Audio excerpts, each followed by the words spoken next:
Yun, at ngayong araw nga pala ay may nagbigay kay Pinuno ng pambili raw ng manok. Salamat, Ate Benis. Kaya ayun, dali-dali na namin pinuntahan ng mga tropa. Kanya-kanya rin namang sibat at punta sa aming hideout. Ayun, habang kami naglalakar nga, ay naisipan na rin namin rumaan sa pabrika ng mga manok. Wow! At nung kami nga ay makarating, ay bumuwar sa amin ng lalakihang mga manok. Kaya kami ay pumili na ng maliit lang. Buto, puros. 2.3. Oh, dos, sakto dos. Dalawa na, dalawang ganyan. Nape!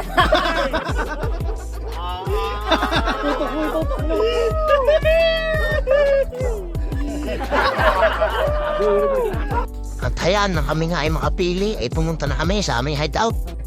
Na pagbutuhan, ang gagawin raw luto ay sinabawan. Wow! Kaya dali-dali na kami bumili ng mga rekado. Real.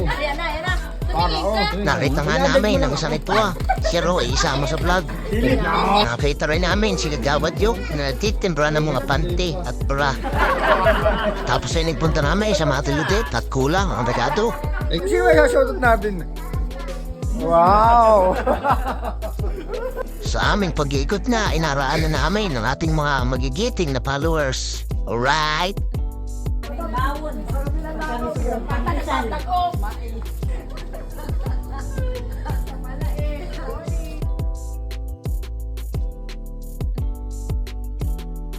Wow! Bili kayo. Lalamig! Fries. Lalamig, baba na. Ayan, at ang mga kompleto nga ay nagsimula na magpapoy si Pinuno. At ito nga pala ang mga nabili namin, rekado. Ginisang. Nagpainit na rin kami ng talyasi. Sinimula na ang paggagayat ng mga rekado. Wala sa akin. At noong mainit na nga ay sinimula namin magpakulo ng tubig. Nung kumukulo na ay binabara namin ang manok at binalat-balatan. Kiss mo. Nang! Makinis ba? At habang maaga pa ay kumuha na rin kami ng rahon ng saging. At nagnakaw ng kalamansi sa kapitbahay.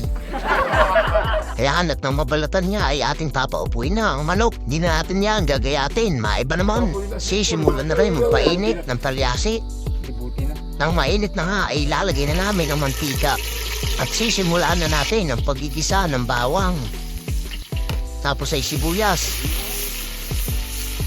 Tsaka kamatis. Tapos ay halo-halo lang. Hanggang sa mamula at lumabas ang mga kaluluwa. Ay ilalagay na rin natin ang 2 buong manok. Wow! Nang! Tapos ayan, natating halo-haluin lang at igigisa ng maigi. Nalagyan na rin natin ng pampalasa yan na patis. Tapos ayun, halo-halo lang ulit. After 20 minutes, ay lalagyan na rin natin yan ng distilled water. Fresh from Laguna Lake. Alright. Nailagay na rin namin ng mga siling grain. Isasabay na rin ang pagpapakulo ng 10 kilong sampalok. Wow! Ayan, nating babalik-balik na rin lang yan para maluto rin yung kabila. Baka mamaya mahilaw eh, di tayo luwa. Yun, after 12 minutes ay kumulo na at lumambot ang ating sampalok. Ating pipiga-pigay na yan.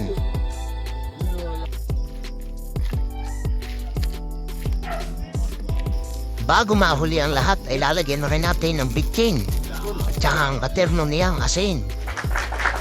Tapos ay isasalin na natin ang pinigang sampalok. Sobrang asin.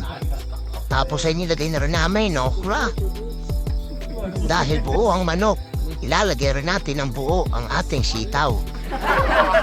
Tapos ay muntik pang makalimutan ang talbos ng kamote. Nanguha na si Pinuno. Dire-diretso, ilalagay na rin yan. Yun, at hintay-hintay na lang natin maluto ang mga gulay. Sinimula na rin namin ang pagtitimpla ng aming sausawan. Wow!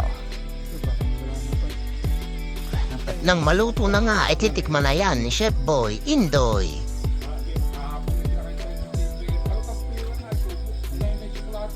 Maalat yata. Ayos raw. Eh siya, simulan na ang paghahain ng mga kanin. Mga bahaw-bahaw.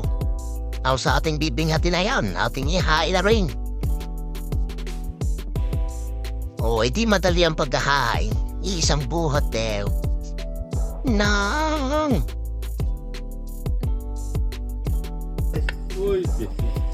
Ayos nyo.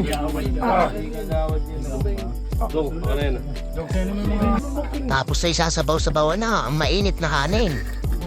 Tuwan ko lang kung makamainit pa yan. Wow. Tapos ay ating hisilipin na muna ng paunti.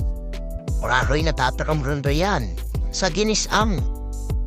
Panginoon, maraming salamat po sa araw-araw na pangusik. At maski isa sa amin ay walang sakit.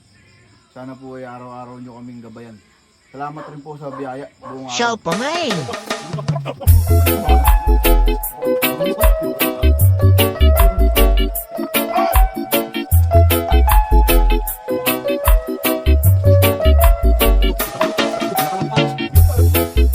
Dito pa rin, dito tutungan ko eh. Isang luto nito.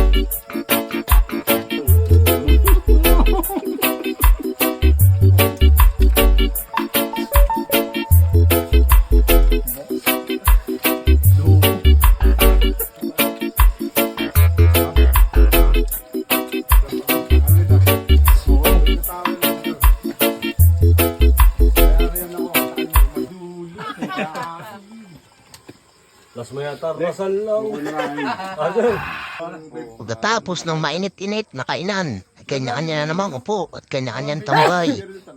Wala pa rin kaming himagas at tubos na makapuno. Maya-maya ay uwian na rin at magtutulugan na. Bye-bye! For my See you sa next pangse. Alright!